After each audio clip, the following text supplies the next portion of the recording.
And it's 8:09, and I want to thank you, Don DeBar. We'll see you on Monday, okay? And you be ready with the news coming in Monday, right now. Coming up next is the commentary from Plato. Thank you.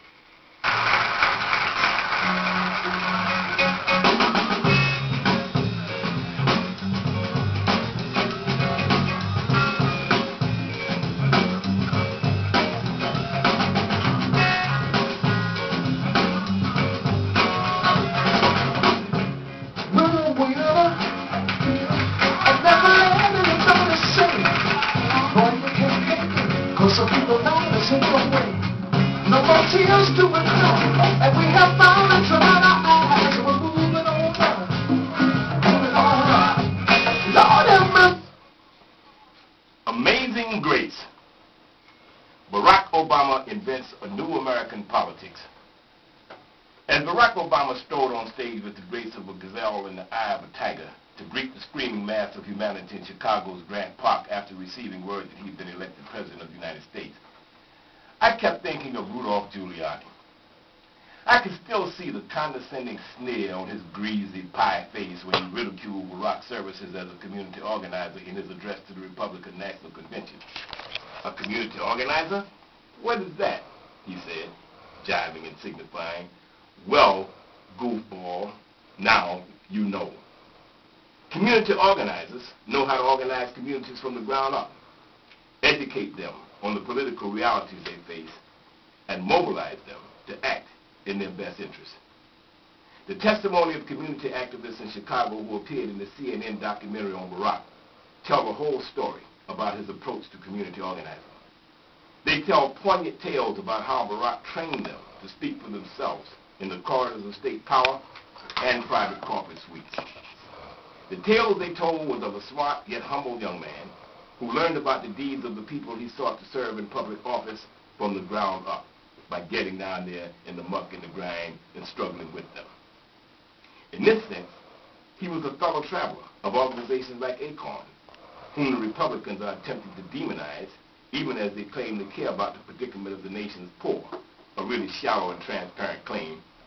And before them, SNCC, the Student Nonviolent Coordinating Committee, who moved into the most oppressed and isolated black communities in the Deep South, organized them to seize power through the exercise of the ballot. Indeed, one can relive the experience by reading the award-winning short story, The Organizer, which is contained in the New American Library 2-volume of work entitled Writing Civil Rights. This was written in the heat of battle in Mississippi by former SNCC worker turned literature professor Mike Thurwell. I talked to Mike on the eve of the presidential election, and he was quite optimistic about the outcome from studying the organization that Barack had built on the ground. Mike had organized and run the Washington office of the Mississippi Congressional Challenge in 1964, which came very close to unseating the regular Mississippi Congressional delegation, and openly challenged the legitimacy of the Mississippi delegation to the Democratic National Convention, which convened in Atlantic City during the summer of 1964. The pivotal role Mike played in the development of the Mississippi Freedom Democratic Party was recognized by Paul Guyot, the leader of that party, at a recent academic conference at New York University, which examined the civil rights movement in Mississippi. Hence, Mike has bona fides as a community organizer, and he's convinced that Barack's campaign is the best organized political effort he has ever seen, an opinion that was echoed by crack union organizers, veterans of many political organizations whom I interviewed, and who was coming back from canvassing communities across the nation in behalf of Barack's canvassing. Calling the outcome of this campaign wasn't really hard to do, says Thurwell. When you combine the attractiveness of the candidate and his skill as an orator with the efficiency of his organization, it was fairly obvious that they could win it all. Of course, there's always the racial factor to consider. But my experience with SNCC left me with the firm conviction that the right black man with the right plan can lead whites too. I witnessed this kind of interracial cooperation in the civil rights movement, which could not have succeeded otherwise, Thurwell recalls. The way the Republicans have screwed up the country today, and the masses of people who have been hurt by their corruption, incompetence, cronyism, and crimes, all contributed to creating the conditions for a skilled community organizer with an inclusive plan for all who are in pain to seize the moment. When viewed from the perspective of the struggle to build a Mississippi Democratic Party, the Freedom Democratic Party, it is impossible to clearly discern what is new about the Obama campaign. To begin with, the internet didn't exist in the 1960s, and this has greatly expanded the reach and power of the organizer. The advantage offered by the astute employment of this marvelous new tool has forever changed the nature of the political game. It has expanded the ability of an organization with limited resources, financial and human, ad infinitum. For one thing, it has given the Obama campaign entree to the youth population who cannot be reached by conventional methods of communication employed by political parties. And the old farts in the Republican Party didn't have a clue, just like their standard bearer, who admitted he doesn't even know how to send an email.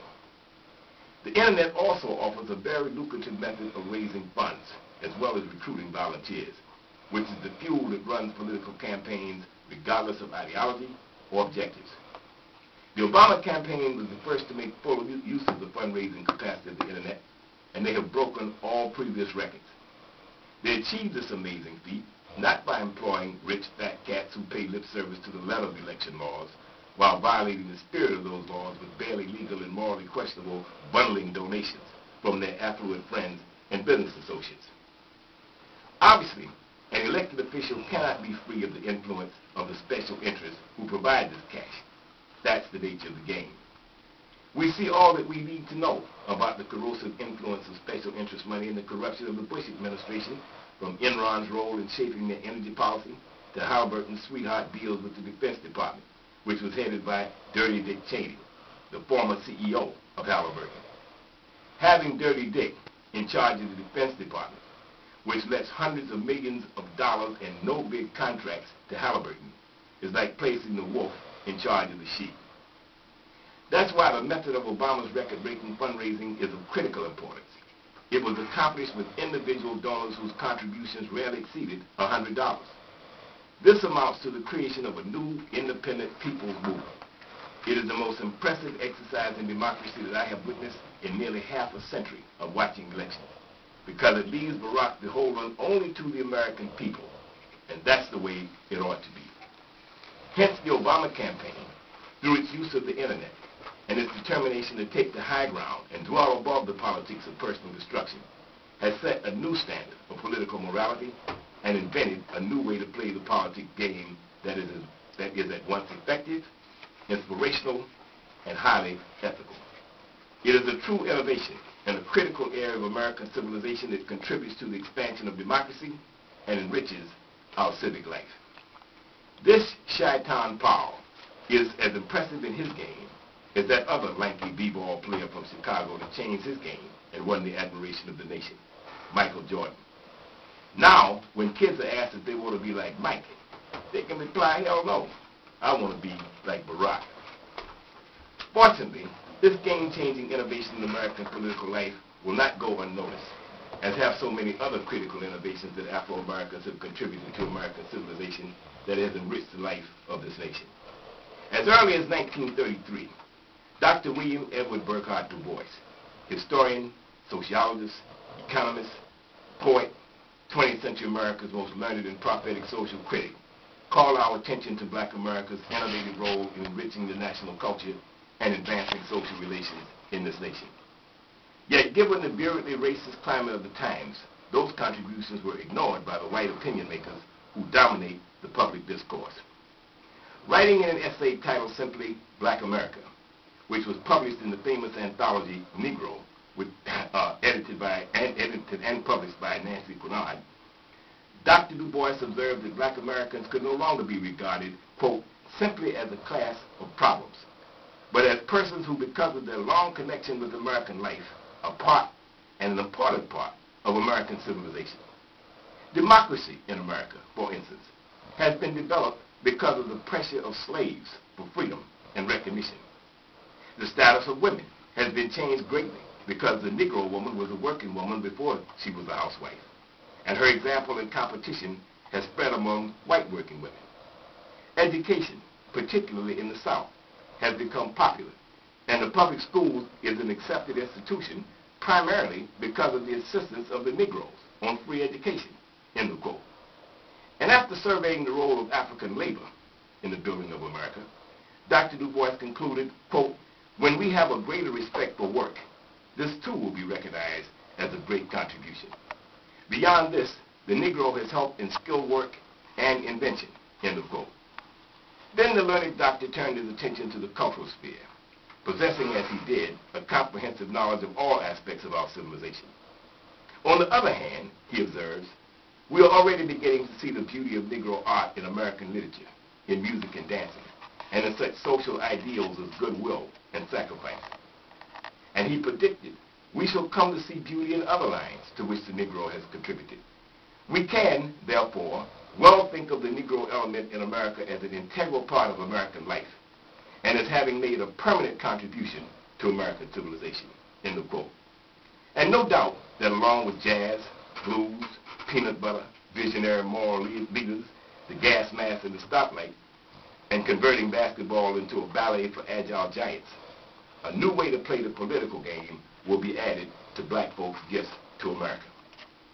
The effects of Barack Obama's highly principled and innovative campaign for the Oval Office will reverberate for many years after he has left that office, concluding what I believe will be one of the greatest presidencies, if not the greatest presidency, in American history.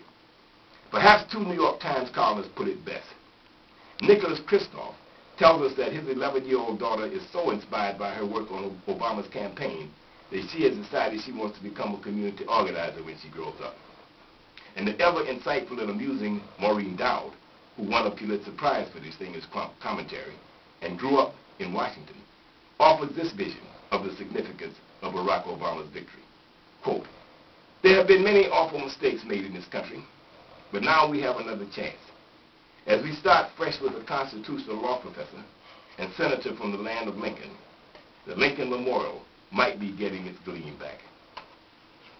Better still, the famous Freedman Memorial, sculpted by Thomas Ball and greeted with skepticism by Frederick Douglass in his dedication speech at the unveiling, because he said the slave was still on his knees, and even though he was breaking his chains, he looked like Abe Lincoln was saying to him, go and sin no more, might serve as a marker of how far we have tread as a multiracial community in America with the election of Barack Obama for president. And his gift of a new and inclusive politics should serve as the benchmark for our journey.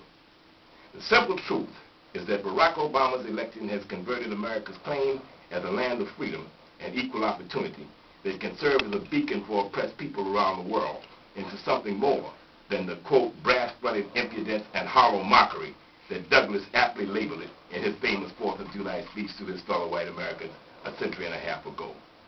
And that's something really new under the American sun. This is Plato Benjamin with the commentary on the Times. And the next commentary, I will be looking at why Barack Obama can't get a fair hearing on WABC, White Apartheid Broadcast Radio.